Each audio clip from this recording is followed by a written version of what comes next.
नमस्कार मित्रों। तनाव प्रबंधन पे हम बहुत सी बातें कर रहे हैं इन दिनों।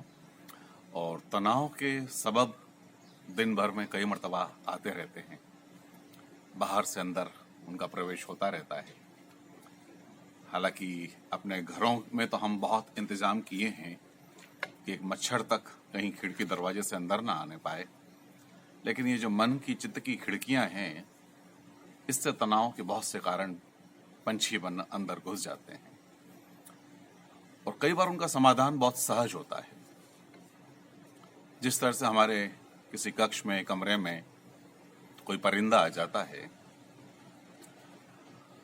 तनाव रूपी परिंदा अगर आ गया है, तो उस परिंदे के लिए हम क्या करते हैं? अगर हम उससे जुड़ जाते हैं, अगर हम उसके पीछे दौड़ने लगते हैं, जी हाँ, उसकी मदद करने के लिए, लेकिन तब स्थिति और बिगड़ जाती है।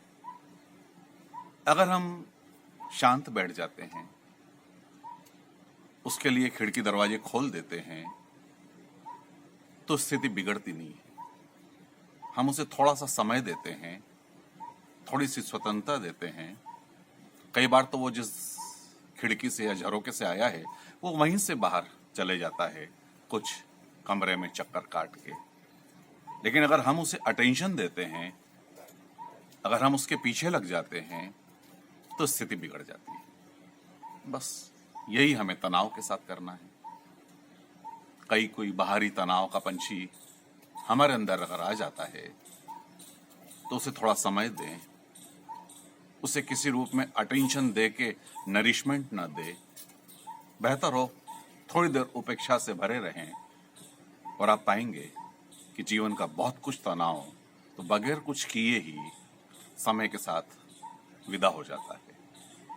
लेकिन उस तनाव को देख पाने के लिए, उधर उपेक्षा से भरने के लिए, लेकिन जागरूकता के साथ, तो हमें कहीं एक मेडिटेशन के सहारे की जरूरत पड़ती है। जब हम माइंडफुल होके और इस तरह की स्थितियों को देख पाते हैं, बाहरी तत्वों को पहचान पाते हैं, उनके लिए हम उपेक्षा से किसी रूप में भर पाते हैं और अपने आप को कुछ अलग रखते हुए और इस तनाव रूपी पंछी को विदा कर देते हैं। तो आने वाले एपिसोड्स में हम कुछ मेडिटेशन टेक्निक्स के बारे में भी बात करेंगे, लेकिन सहज, बगैर कुछ किए शांति से बैठ जाना और विचारों को, इमोशंस को, और कुछ नहीं तो ब्रीदिंग को सिर्फ दूर से देखते रहना भी अपने आप में पर्याप्त मेडिटेशन है। और यह भी हमें इतनी जागरूकता तो ला ही देता है कि कम से कम हम बाहरी पंछियों को तो पहचान ही लेते हैं हमारे घर में आए। कई पंछी इतने समय से हमारे घर में हैं कि वो हमारे घर का सदस्य ही बन जाता है। बाहरी परिंदे हैं, लेकिन वो इतने समय से घर में डेरा जमा लिए हैं कि हम उन्हें स्वीकार लेते हैं, उनके नामकरण तक कर देते हैं, उनसे तादात्म्य कर लेते हैं। लेकिन तनाव रूपी पंछी अगर बाहर से आ गया है भटकता हुआ, तो हम कम से कम उससे एसोसिएट ना हो, पहचान लें, धैर्य के साथ थोड़ा समय देके उसकी बाहर की निकासी का रास्ता दे दें, तो बहुत से तनाव जीवन के यूं ही विदा हो जाते हैं।